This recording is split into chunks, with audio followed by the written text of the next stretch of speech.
नमस्कार आईपीएल टक्कर को स्वागत करुछु राकेश। आज आईपीएल मैदान में मुहांमुही हेबे सनराइजर्स हैदराबाद को दिल्ली कैपिटल्स।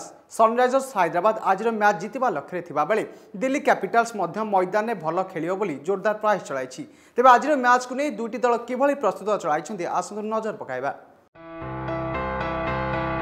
आज आईपीएल 2020 त्रयोदश संस्करण 47तम लीग रे मुहांमुही हेबे सनराइजर्स हैदराबाद और दिल्ली कैपिटल्स। सनराइजर्स हैदराबाद एपर्यंत 11टी मैच खेलिथिबा बेले सेथि मध्यरु मात्र 4टी रे जितिबा सह 7टी रे पराजय वरण करी 8 पॉइंट हासिल करिछि।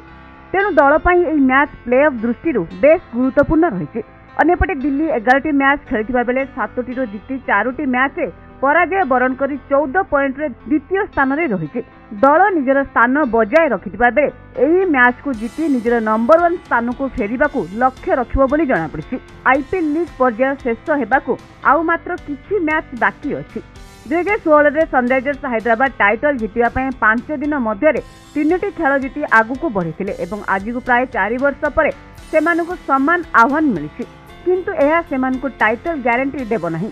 किंतु जदि सेमाने आगामी 7 दिन मध्य रे सेमानकर अवशिष्ट 3टी खेल जितिबाकू प्रयास करंती ताहले सेमाने शेष पर्याय रे पहुंचबा पई आशा रहिबो।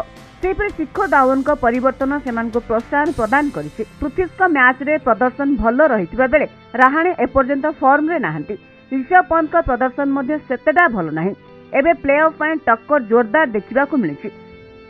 तेणु आगामी समस्त मैच आकर्षणीय हेबो बोली कुहा जाउछि। तेबे आसंतु नजर पकाइबा गतकाल मैच उपरे। शारजा क्रिकेट स्टेडियम ठारे चलित आईपीएल 46तम मैच रे कोलकाता नाइट राइडर्स को 8 विकेट रे परास्त कला किंग्स 11 पंजाब। द्वितीय पारी में पंजाब 150 रन रे विजय लक्ष्य को पीछा करी 18.5 ओवर रे 2टी विकेट हराई 150 रन करी विजय हासिल करिछि। पंजाब पक्षर प्रथम 2 ओपनर सतर्कतार सह बैटिंग करथिले। केएल राहुल 25 बॉल रे 28 रन करितबा बेले मनदीप सिंह सर्वाधिक 55 बॉल रे 66 रन करथिले। गतकाली खेला जायथिबा मैच रे कोलकाता नाइट राइडर्स को 8 विकेट रे परास्त करछि किंग्स 11 पंजाब। दलर बैट्समैन क्रिस गेल और मनदीप जबरदस्त बैटिंग करथिबारु दल विजय हासिल करछि।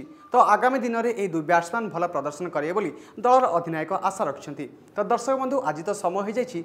आगो को आसीबु आईपीएल टक्कर किछि नुआ अपडेट को नै रहछि। नमस्कार।